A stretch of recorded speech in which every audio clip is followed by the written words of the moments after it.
Estos autores tienen en común una actitud de crítica hacia el liberalismo en su vertiente moral, política, jurídica y económica.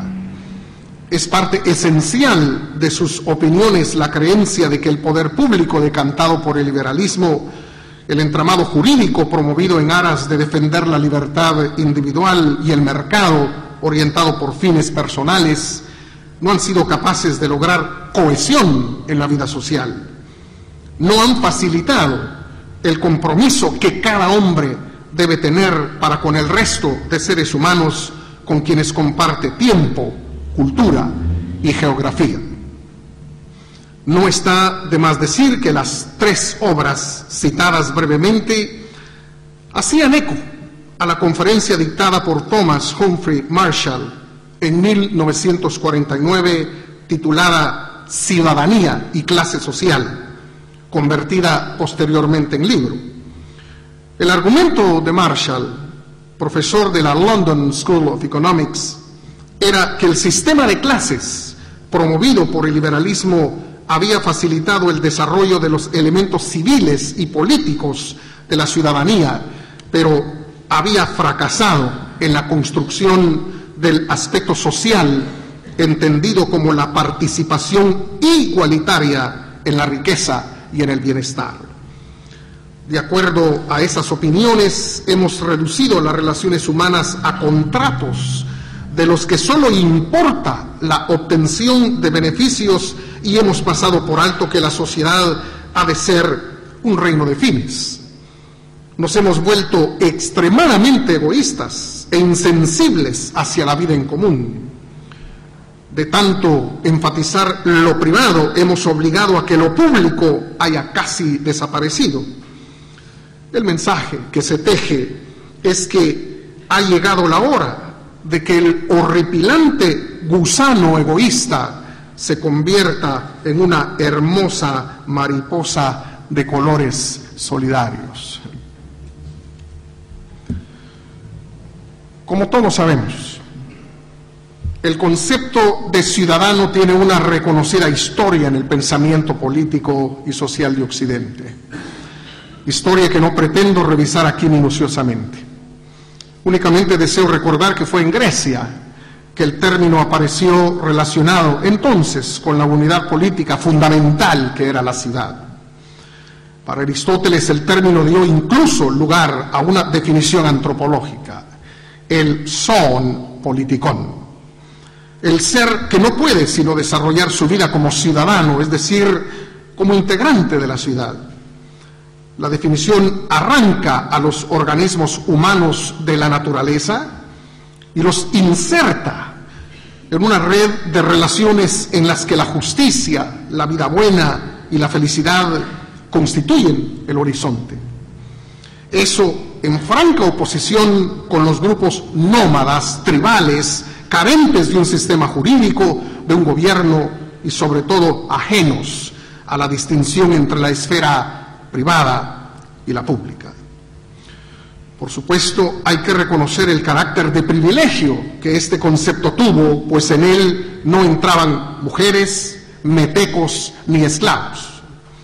También es de recalcar la atención especial que se le dio en Atenas a la participación en las cuestiones públicas como parte del ejercicio de la ciudadanía.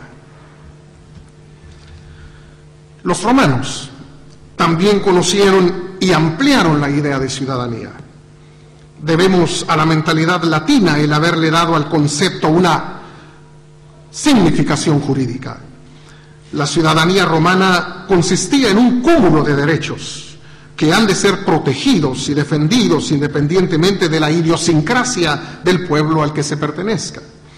No se refería a la participación en los asuntos públicos como la entendían en Atenas.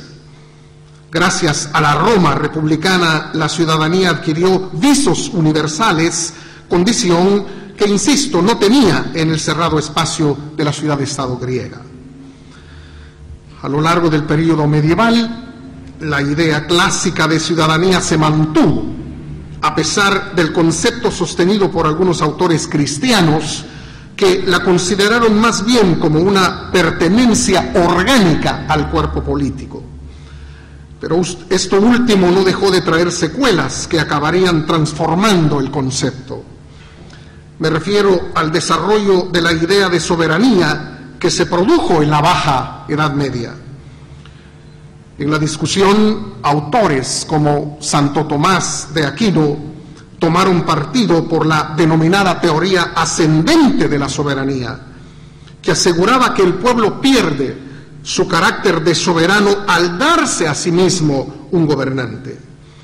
De acuerdo con esta idea, el pueblo soberano cede la soberanía, renuncia a ella, y así el gobernante se convierte en poseedor de la soberanía, dada la designación de que ha sido objeto.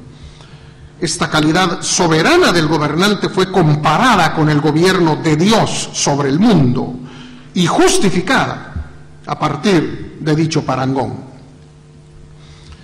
Ahora, hay que recordar que hubo otros autores como Marsilio de Padua que rechazaron la teoría ascendente de la soberanía.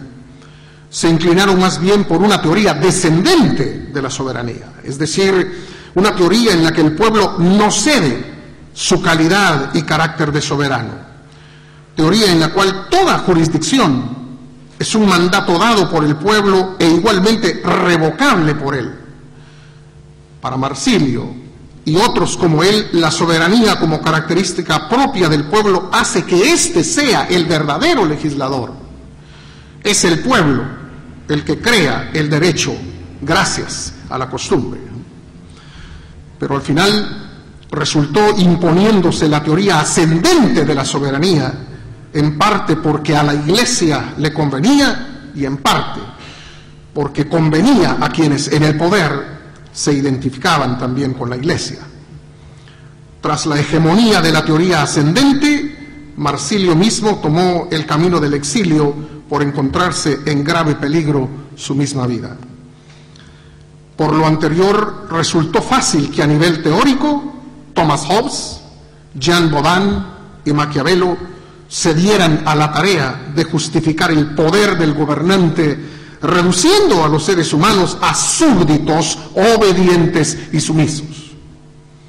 Dicho en una sola palabra, la teoría ascendente de la soberanía colocó al Estado como la unidad política fundamental. Esto es algo que no debe olvidarse, pues constituye la piedra angular desde la cual se desarrollan las ciencias sociales hasta el día de hoy. En esta visión de la vida social que la modernidad nos heredó, todo gira alrededor del Estado. Se trata, en resumidas palabras, de lo que yo llamaría un hegelianismo redivivo, gracias al cual el Estado ha engordado y ha desarrollado un vientre hinchado de tanto irse tragando la vida y la actividad de los seres humanos. No lo olvidemos. La modernidad convirtió al Estado en el centro de la vida social y política. Solamente con ese horizonte lograremos comprender que ha sido errónea la interpretación de los acontecimientos acaecidos en Francia en el siglo XVIII. Equivocada es, en efecto, la creencia de que la Revolución Francesa rescató la libertad del ciudadano. La verdad es lo contrario. Solo se suplantó la tiranía de uno por la tiranía de la mayoría. Con esa grave maldición nació la democracia moderna. Peor aún, la famosa Declaración de los Derechos del Hombre y del Ciudadano constituyó una mera expresión de anhelos espurios, porque aunque habla de la propiedad, de la libertad de expresión y de igualdad de derechos, en sus 17 artículos la palabra ley aparece más de 10 veces. Y a nadie escapa que las convicciones jurídicas dominantes entre los revolucionarios franceses eran descaradamente positivistas. De este modo, la ley dictada por el Estado, ahora inspirado en la voluntad general iría regulando, recortando, interpretando y cercenando todos los derechos de los individuos que se quería proteger.